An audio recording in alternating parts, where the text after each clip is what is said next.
We finally have the sneak peek for Boruto chapter 26, and what this means for the future of the story might disappoint some of you, even though it was pretty obvious from the very beginning. The panel did not reveal anything major. It was just Inojin getting Himawari some special honey from a shop and Hima being happy and thankful to him. After that, he just leaves the Uzumaki household. However, if you connect this to one of the future seen by Kashin Koji, it showed us Inojin and Himawari in the same panel, but in different reels. And looking at how Inojin bought a thank you gift for Himawari, it seems like the next arc of the story would revolve around the infamous emotion of love and how it will impact the lives of Himawari and Inojin. So according to some people, this ship is almost canon and they will soon have their own development in the future chapters. And if that's supposed to be the case, then I guess I have cracked what every major character is going to go through in this upcoming arc. Well, first we need to understand how this emotion of love has impacted the overall storyline so far. So while we saw every character doing something for another person a lot of times in Boruto, be it Amado going against the world to revive his daughter, Kawaki killing his brother just to protect Naruto, Ishiki planning so much and having an enormous amount of patience to evolve himself, and so on. But then came a character who appeared and was like, well, the thing called love is an unfortunate weakness, plaguing logical creatures such as humans. And that was Jura, who first observed Team 10 and especially Inojin and his drive to protect Himawari. He crushed him to death, but after witnessing that live, Himawari unlocked a special power in front of his eyes. She didn't show any signs of possessing such power before, so what Jura concluded was that it must be the emotion of love which influenced Himawari into awakening this power. There were two other instances which solidified the thesis of the Shinju. First, it was when Sarada battled Ryu and awakened a new power to destroy him after losing a comrade and hearing her last words. We know it made her go through a lot of pressure, forcing her to activate her hidden power. Then we had Kawaki, who also came back stronger after getting beaten miserably by the Shinju, and what motivated him to take this step was again the love for Lord 7. So with this sneak peek in mind and what has been shown in the futures of Koji, I think the upcoming theme of the story will be how far can love actually take you, and it would apply to all the four main characters: Boruto, Kawaki, Sarada and Himawari. So let's first talk about Himawari, cause the streets are saying this panel has officially started the worst ship in shonen history. But is that actually a love story or is everyone overthinking? Himawari smiled at Inojin just like how she smiles at everyone else, and she didn't even blush or anything, so we cannot say she's in a love type of relationship or something is building up to that. It could be a simple care for another comrade. But then we have one more question. What is Inojin doing at Koji's hideout?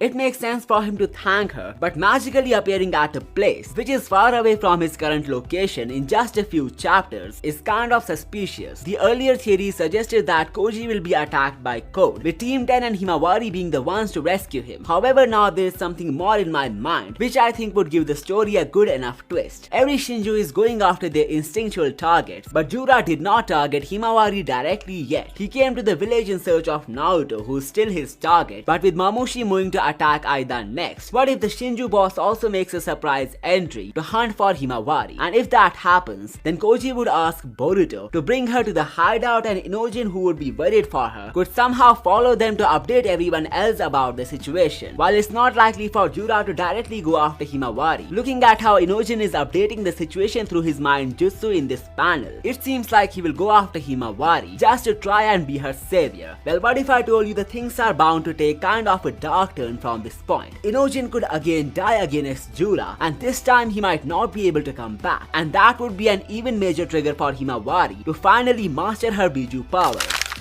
In chapter 25, Kurama told her to utilize chakra instead while fighting and not her whole physical body, as she's not a normal human being. Instead, she's more like a Biju, just like him and Jura. So keeping that statement in mind, she does have massive potential, and in order for her to reach there, the best thing for her would be to go through another traumatic event, which might involve the eventual death of Inojin too. Cause even if he gains some spotlight in the next arc, looking at all the stakes, it won't be easy for him to get out alive. Well, we will see where this platonic or romantic love would lead Inojin, but when it comes to Himawari, there's a chance for her to be the MVP of this arc. So I came to this conclusion by thinking about her role as a human Biju. She is the most closest to Jura in biology, so there is a chance that she might be able to somehow change his mind on love and its influence, similar to how Naruto would have used his talk no jutsu to deal with him. And if you think about it, love has changed the destinies of different people throughout Boruto, so maybe that's why the the Shinju are instinctually wired to devour the person who makes them feel this way. In other words, their targets would have been the key to their true enlightenment, but their devouring desires stop them from taking that leap of faith, and that's why they want to kill them. So Himawari being the one to deal with Jura would also mirror the Gohan Cell trope from Dragon Ball, since both of them share a number of traits from their Dragon Ball counterparts.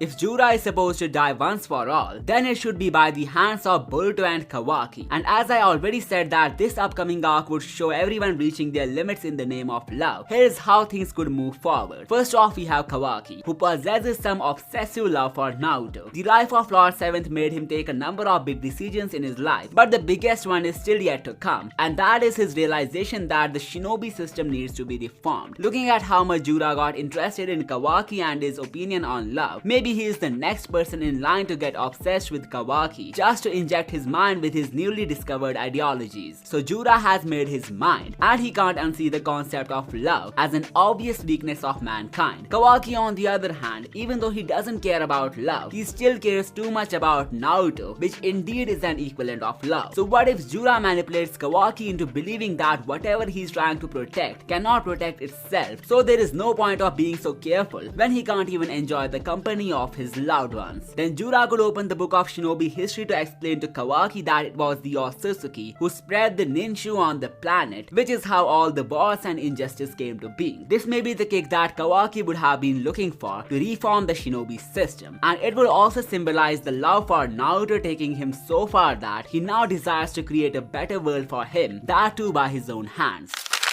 Now let's talk about how this element of love would affect the other two characters, Boruto and Sarada. One of the visions of Kashin Koji shows us Sarada battling Hidari, and he seems to make the same Itachi gesture. While this may be a result of over-analysis, there is a good amount of chance that Sarada would somehow bring out the human feelings of Hidari the Shinju. He has shown some interest in knowing the meaning of life, and that might push him to finding the reality of his existence. Hidari could soon discover that he was born by stealing the life of another person, and the one to make him realize that could be Sarada. Similar to how the Mangin QI acted as a trigger to making Sasuke switch sides back during the Omnipotence twist. Something similar could go down with Hidari once the glimpse of the future would come true. Well, the next thing that Sarada could do in the name of love would be to push Boruto into abandoning the idea of sacrificing himself. Looking at how the next arc would test the limits of love, I won't be surprised if Boruto decides to just give up on his body, but then he would be confronted by Sarada, who would tell him to not take such a step, as she can't imagine living without him. And that would be the turning point in Boruto's life, as the symbolic sun of Sarada would illuminate his moon, giving him a star of hope to keep on living.